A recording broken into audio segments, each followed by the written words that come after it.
Hello guys, welcome to my new blog. তো আজকে চলে এসেছি মেকআপ ভিডিও নিয়ে। আমার মেকআপ ভিডিওটা কি করে করব মেকআপ, তো চলো আজকে তোমাদের দেখাই। প্রথমেই দেখে নিয়েছো আমি মুখে কিন্তু ময়েশ্চারাইজার অ্যাপ্লাই করে নিয়েছি ভালো করে। একদম মুখটা দেখো কত সুন্দর গ্লো করছে। তো ভালো করে বোঝা যাচ্ছে কি আমি জানি না ক্যামেরাটা নিয়ে। তারপর এখানে আমি নিয়ে নিলাম ফাউন্ডেশন, মানে সানরাইজের ফাউন্ডেশন, যেটা সবাই বলে চায়নাদের প্রোডাক্ট। তো এটাই আমি ইউজ করি। আমার গলাটা একটু খারাপ আছে গাইস, কারণ আমার ঠান্ডা লেগেছে। তো এখানে আমি দেখো ফাউন্ডেশনটা জাস্ট যে বেশি নেব না, একটুখানি নেব চারিদিকটাই, ব্যাস এইটা দিয়েই পুরো কভার হয়ে যাবে আমার পুরো ফেসটাতে। তো দেখো কত সুন্দরভাবে কভার হয়ে যাবে, মানে এটা ছাড়া তোমাকে কোনো কিছু ইউজ করতে হবে না, না কনসিলার না ফাউন্ডেশন না কিছু। তো এটা দিয়েই আমার মেকআপ কমপ্লিট হয়ে যাবে।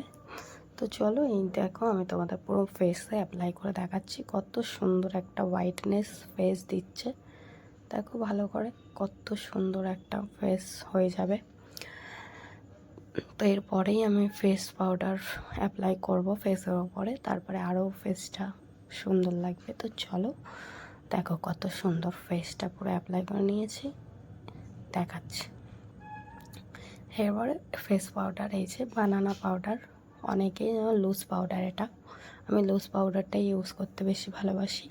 তো লুজ পাউডারটা দিয়েই আমি ইউজ করছি। তো দেখো কত সুন্দর একটা ফিনিশিং আসবে। তো এই যে ব্রাশ, আমি ব্রাশ দিয়ে অ্যাপ্লাই করব পুরো ফেসটা। তারপরে এখানে নিয়ে আসলাম আইশ্যাডো প্যালেট। তো এটা অনেকেই দেখেছো হয়তো, আমার কত খুব সুন্দর লাগে এই আইশ্যাডো প্যালেটটা, আর বাজেটও কম দাম।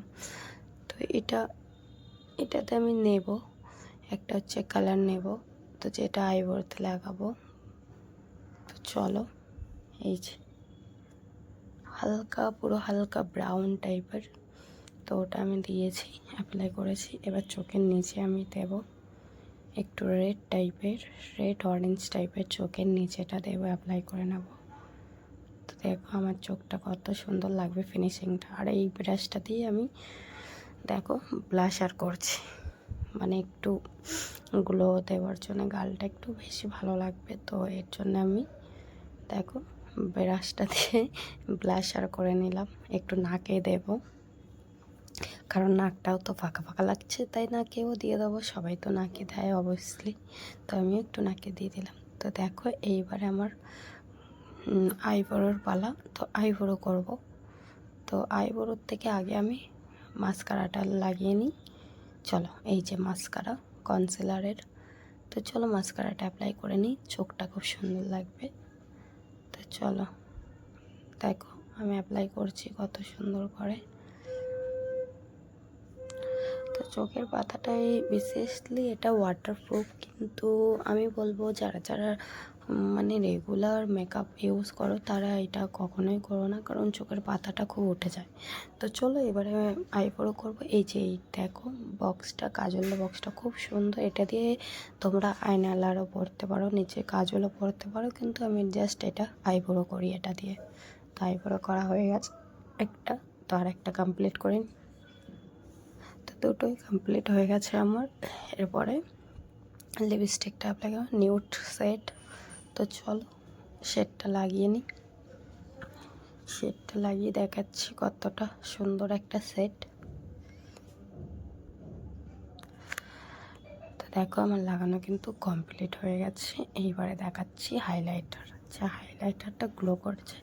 এখানে দেখো অনেকগুলো কালার রয়েছে, তো আমি সব কটা কালারের মধ্যে একটা পিঙ্ক শেডের মধ্যে, হালকা পিঙ্ক শেড, এই যে এটা আমি অ্যাপ্লাই করব দুটো গালে, কিন্তু আমি হাত দিয়ে করব, আমি কোনো ব্রাশ দিয়ে করব না, কারণ হাত দিয়ে বেশি গ্লো দেয়, আর ব্রাশ দিয়ে করলে অত গ্লোটা হয় না ঠিকঠাক করে। তো আমি ব্রাশ দিয়েই করব, মানে সরি ব্রাশ দিয়ে করিনি, হাত দিয়ে করছি। তো হাত দিয়ে অ্যাপ্লাইটা করছি, দেখো কতটা স্মুথ হচ্ছে, মানে খুবই সুন্দর করে অ্যাপ্লাই হয়ে যাচ্ছে। আমার কোনো ব্রাশের দরকার পড়েনি, আমি হাত দিয়েতেই ভালো করে করতে পারি। তো তোমরাও জানিও কেমন লাগছে আমাকে মেকআপটা করে। কারা কারা এরকম করে হাইলাইটার লাগাও আমাকে অবশ্যই কমেন্টে জানিও। আর আমার মেকআপ কিন্তু কমপ্লিট। আমি কিন্তু হ্যাঁ, মেকআপ ফিক্সারটা হয়তো আমার নেই, কারণ ওটা শেষ হয়ে গেছে। যখন আবার কিনবো তারপর থেকে অ্যাপ্লাই করব, তো সবাইকে দেখাবো। তো এই যে ফাইনাল লুক আমার। এরপরে চুলটা আমি খুলে ঠিক করে তারপর দেখাচ্ছি, চলো। এই যে চুলটা আমি ঠিক করে নিয়েছি, চুলটা আমার আঁচড়ানো হয়ে গেছে। তো পুরো ফাইনাল লুক এটা আমার। আজকের মতন টাটা।